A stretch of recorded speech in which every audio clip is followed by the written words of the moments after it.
Paramapurusha and his creation. The subject of today's discourse is Paramapurusha and his creation. It is said, Pashabharu Bhavidivaha Pashamukto Bhave Shiva. The macrocosms are in bondage, and the macrocosmic Shiva is free from all bondages. What is the fundamental difference between Jiva and Shiva? Between microcosm and macrocosm? Between the creation and the creator? The main difference is that the microcosms are in bondage, whereas Shiva or macrocosm is free from all bondages. The difference between one object and another is determined by observing their respective characteristics. The wood apple and the mango are two different fruits, but if the qualities of the wood apple are transferred to the mango, then the wood apple itself becomes mango. Likewise, the microcosmic created entities are different from the macrocosm, their creator, because of their qualitative differences. Now, if by dint of sadhana, if the microcosms can assimilate the special characteristic of Paramapurusha, they cease to remain microcosms. They become Shiva himself. At the same time, it is also said that all the qualities that are present in Saguna Brahma or Ishvara, qualified consciousness, are of course also present in Paramapurusha, with some other qualities as well. So we see that Paramapurusha is both Ishvara and Bhagavan, and something more than that. Now let us analyze the qualities that are present in both Paramapurusha and his created entities. The Sanskrit word Ishvara is derived from the root verb ish plus suffix varach. The root verb ish means to control, hence the word Ishvara literally means controller. In this universe, each and every object, whereas big or small or middle, has a controller. This rule applies universally to all objects, from the tiniest molecule to the universe. However, Paramapurusha is the supreme controller, and his created microcosms are the controlled entities. In the mundane world, human beings can never control their own activities, because human capacity is extremely limited. For instance, even a second before one's death, one cannot know of the impending death. But Ishvara, the controlling entity, has absolute power of control. There is none to oversee or supervise his activities. Just as the owners of a house can remove the tenant if they so desire, according to necessity they may issue a notice for the tenant to vacate the house. Of course, the tenant may go to the court for help, but Ishvara, if he so desires, may snatch away this human body, whose true owner is not the human being but Ishvara himself. Human beings can at the very most utilize their bodies, but if Ishvara takes away this body, human beings have nothing to say about it. For as they are controlled entities, they have no alternative but to surrender to the supreme controller, Ishvara. Therefore, it is logical that when Ishvara controls everything himself, in that case his created microcosms have no freedom. Of course, in the kingdom of Paramapurusha, a certain amount of freedom is granted to the microcosm. For instance, if any human being sitting in the kingdom of the Lord criticizes Paramapurusha, he does not become angry, nor does he admonish his critic. This much freedom is granted to the microcosms, but at the same time it should be remembered that the capacity, the strength of the microcosm to criticize Paramapurusha comes from none other than Paramapurusha himself. The microcosms criticize Paramapurusha with the energy allotted to them by him. Now, what sort of attitude should the microcosms adopt towards the supreme controller Paramapurusha? Ya eko yala vana ishata ishani bihi sarvan lokani ishata ishani bihi ya eva ekya ubhava sambhavesha ya etad viduram ritaste bhavanti ekuhi rudruna dvitiyaya tasturya iman lokani ishata ishana bihi pratyam yananam shtate sanshuko pantakale samsrija vishva bhuvanani gopaha. The controlling power of Paramapurusha is truly a unique force, a magic power. When an expert magician creates a living pigeon out of a clod of earth, the spectators become wonderstruck to see it. In reality, that earth is not actually transformed into a pigeon, but the spectators seem to see with their eyes that the soil is being transformed into a living being, into a living flying pigeon. What is the secret behind this phenomenon? And who knows this secret, whether the clod of earth really becomes a pigeon at all? In fact, this secret is known only to the magician and his inveterate followers and no one else. With a similar kind of magic power, Paramapurusha has been continuing his creation. Now, if anyone desires to know the inner secrets of that magic power, what should be done? The answer is to establish a relationship of love with the magician himself. One will have to enlist oneself in the inner circle of his followers. Then the controller of this universe, because of his intimate relationship with that person, will disclose the secret of his controlling power. So one can know the secret from Paramapurusha only through the closest proximity to him, and not through any struggle with him. Hence, the only path for the survival and progress of the microcosms is to establish a sweet relationship with the creator of the universe, according to Maharishi Kanada, the illustrious propounder of Vaisheshika philosophy. This universe is composed of innumerable atoms and molecules. These are, however, only material forces. In the absence of consciousness, they themselves cannot create anything original or do anything rational.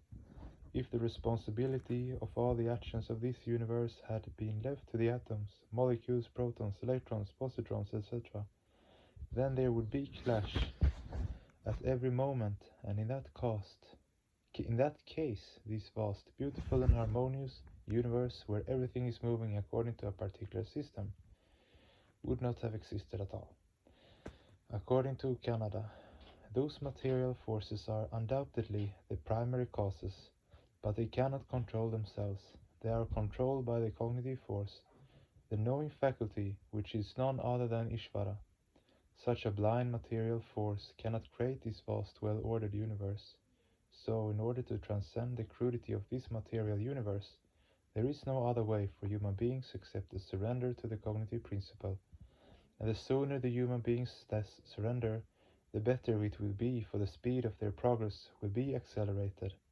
Human beings are not simply living creatures with hands and feet, they are something far greater than that. The human body, which is material, is controlled by mind, and mind is controlled by unit consciousness.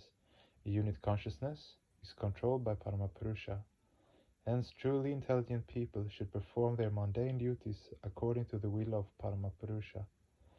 We already discussed the two different interpretations for the word Ishvara. The third interpretation is Klesha Karma Vipakasha Ya Ira Param Rishtaha Purusha Vishesha Ishvaraha, the entity which remains unaffected or unassailed by klesha, afflictions, karma, action, vipaka, reactions or requitals of actions, and ashaya, unserved samskaras or unrequited actions, is called Ishvara. All the living beings in this world are not equally evolved. The standard of elevation of all is not uniform. When living beings in the course of evolution go beyond the periphery of these four factors mentioned above, they are called Ishvara. What is klesha? That which affects the natural state of mind is called klesha, that is, the psychic state from which people seek to be liberated is called klesha.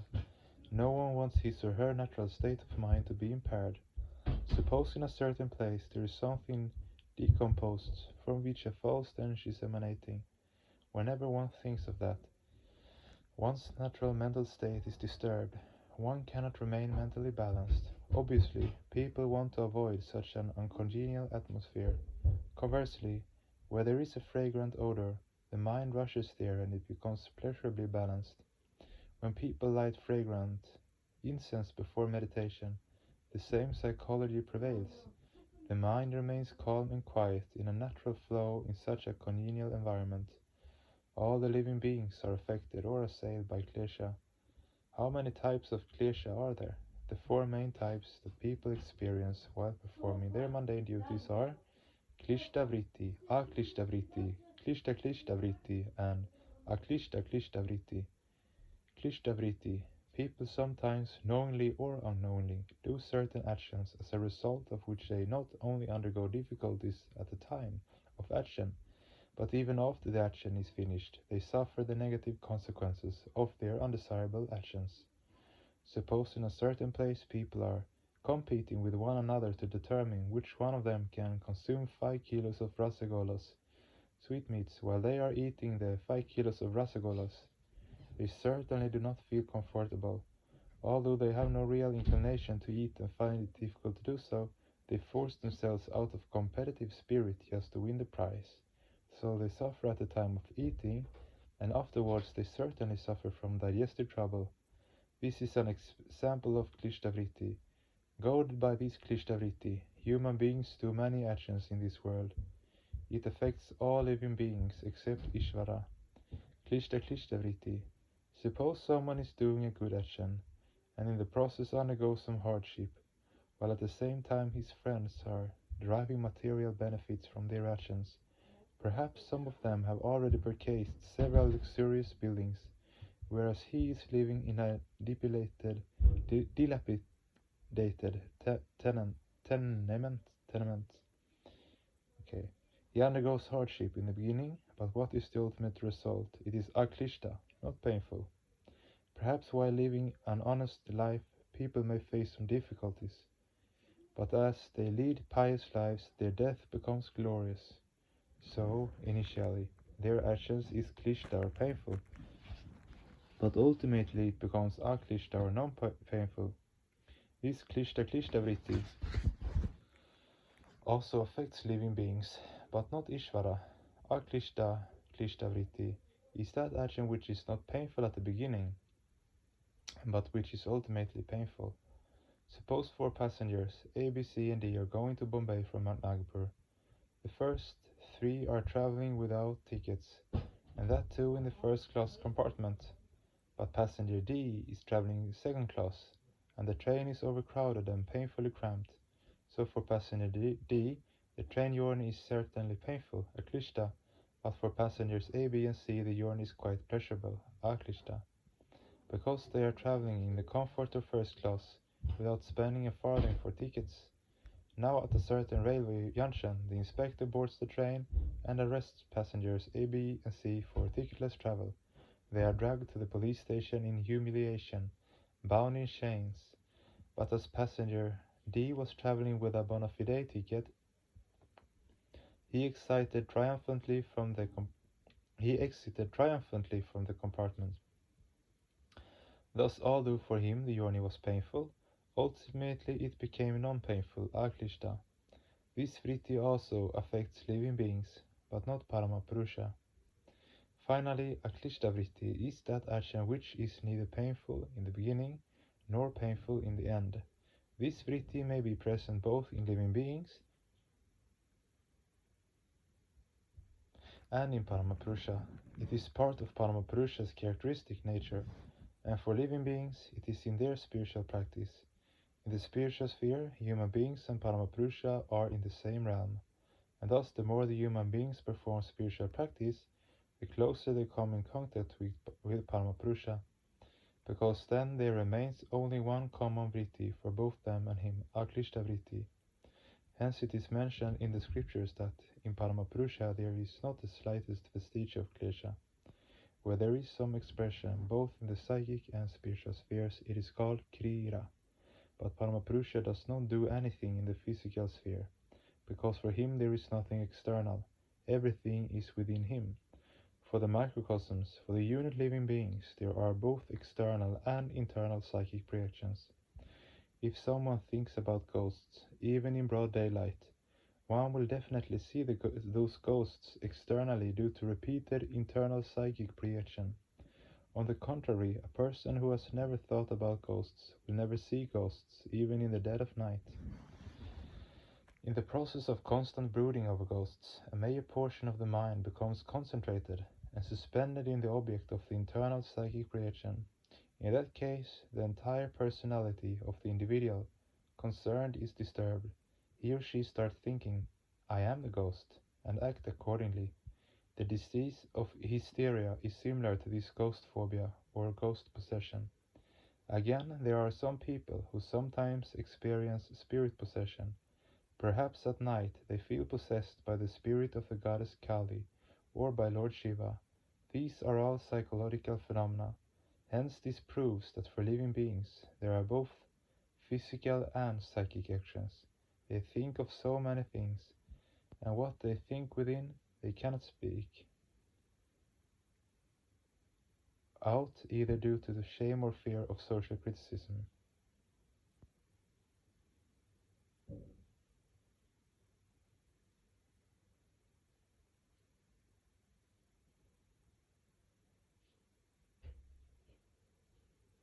Remember that the less the gap there is between one's internal thinking and one's external action, the better person one is. Obviously, the inner personality and the outer personality should be one. Usually it is found that there is a gap between these aspects of a single person, and with the passage of time this gap goes on increasing, and finally one's real personality becomes completely lost.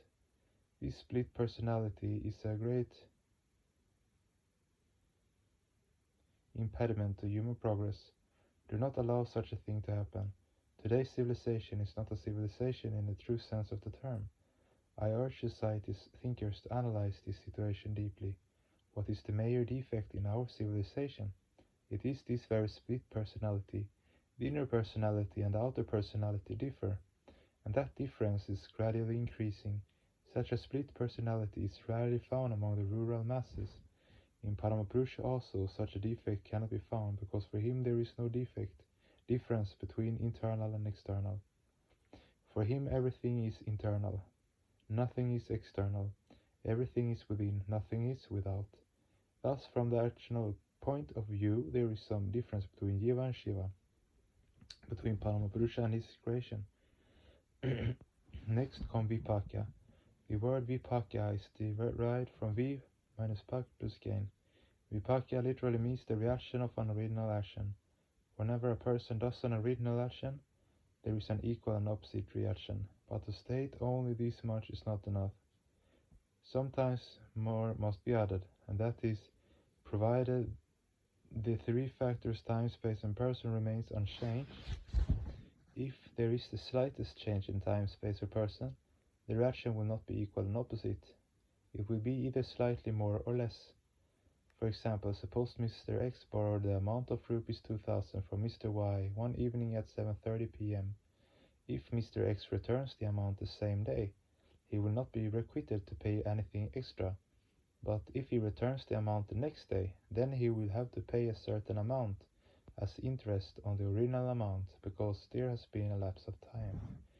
Similarly, if someone commits some wrong or undesirable action, then the requital will not be equal to the original action, because the reaction is not expressed immediately after the original action is performed. It usually takes place after several hours or days. It may even take a few decades for its expression. For this, the wrongdoer will have to undergo a reaction which is greater in degree than the original action. The doer will have to undergo a certain amount of pain as interest to the original action. This is what is meant by the term Vipaka. It is applicable only to the microcosms, and not to Paramapurusha, for human beings perform actions both in the physical and psychic spheres, and for their undesirable actions in the psychic spheres, too, they will have to suffer the consequences. It is said in the scriptures that in Kali Yuga, the present age of darkness, mental sin is no sin at all. And this may be true to some extent, but it is also true that although psychic sin is not punishable, still it must be avoided. External sin, expressed in physical action, should not only be avoided, but it is also punishable as well. Take for instance the case of someone stealing with one's own hands. For this the thief will have to undergo punishment. But suppose someone steals mentally, by this no one on earth is harmed. The mental crime may not be punishable, but it should definitely be avoided, because if people often think about committing theft as a result of prolonged thinking, one day their hands would certainly be engaged in the actual act of stealing. Now if Paramapurusha does something mentally, that also involves vipaka or reaction, whether good or bad. The fact is that although Paramapurusha does not do anything bad, he certainly does good. And these good actions also beget good reactions. It is the divine decree that good actions beget good reactions, and bad actions beget bad reactions. The former is like gold chains, and the latter like iron chains. Yet in the case of Paramapurusha, this question of reaction is not applicable, because there is nothing beyond him. Everything in this expressed universe is all created within him, and he is dealing with his own created objects, according to his own wishes. Thus no question of good or bad can arise. That is why the matter of suffering the consequence of action also does not arise in his case. If you slap a decent person, that will be an undesirable action on your part. But if you slap your own cheek, will that also be considered an undesirable act? No, certainly not. No one will ever criticize you or file a suit against you for this, because it is exclusively your personal matter. Likewise, whatever Paramapurusha does, he does with his own created objects, and hence in that case the question of vipaka does not arise. Next comes ashaya. The principal meaning of the word ashaya is ashraya or shelter. Each and every entity requires a shelter. For instance, the city of Nagpur, where we are seated now, requires a shelter. In this case, Nagpur district is the shelter of Nagpur where we are seated. Nagpur city and the shelter of Nagpur district is Nagpur Commissionary, and the shelter of Nagpur Commissionary is the state of Maharashtra, and the shelter of Maharashtra state is India, and the shelter of India is the continent of Asia. The continent of Asia is only a part of our little planet Earth, and this planet Earth is only a small part of our solar system. And finally, Paramapurusha is the shelter of all the solar system. So if Paramapurusha is the shelter of all, then what is the shelter of Paramapurusha? The answer is that Paramapurusha does not require any shelter. Regarding him, scriptures say, Niralam ba misham. That is, the Supreme Entity does not require any shelter or refuge. But for the microcosms, a shelter is indispensable. If the microcosms are to save themselves from afflictions or klesha, then they will have to acquire all the qualities or characteristics of the Supreme Entity. The aklishta vritti, or non-painful propensities, are inherent both in Jiva and Shiva, in microcosm and macrocosm. Hence human beings will have to encourage this non-painful propensity more and more, that is, let human beings practice sadhana more intensively and look upon all their mundane duties as part of their spiritual practice, thus superimposing cosmic ideation on all their actions. Only thus can they avoid undergoing afflictions. If people become more and more regular in the application of their Guru Mantra, then on one hand they will be able to perform more and more physical activities, and at the same time they will be able to avoid creating new samskaras, reactive momenta. Regarding vipaka, it can also be said that human beings must treat all the objects of this universe in their proper perspective as the various expressions of Paramapurusha, and learn how to apply Madhavidya even while discharging their mundane duties. Regarding ashaya, spiritual aspirants should remember that they will have to become completely dedicated to their ideology or adarsha. More important than this is that they will have to become dedicated to their Ishta. They will have to establish a relationship of exclusive devotion to Ishta. If there is not intense attachment to one's Ishta in one's heart, then one cannot do anything. Thus, during sadhana, you should think that as you are thinking of Paramapurusha, he is also thinking of you. This is the proper devotion to one's Ishta. When people do something exclusively for themselves, their mental tendency is called ashakti or attachment. And when they do something for their personal satisfaction, but for the pleasure of not for their personal satisfaction, but for the pleasure of Paramapurusha, their mental tendency is called bhakti or devotion.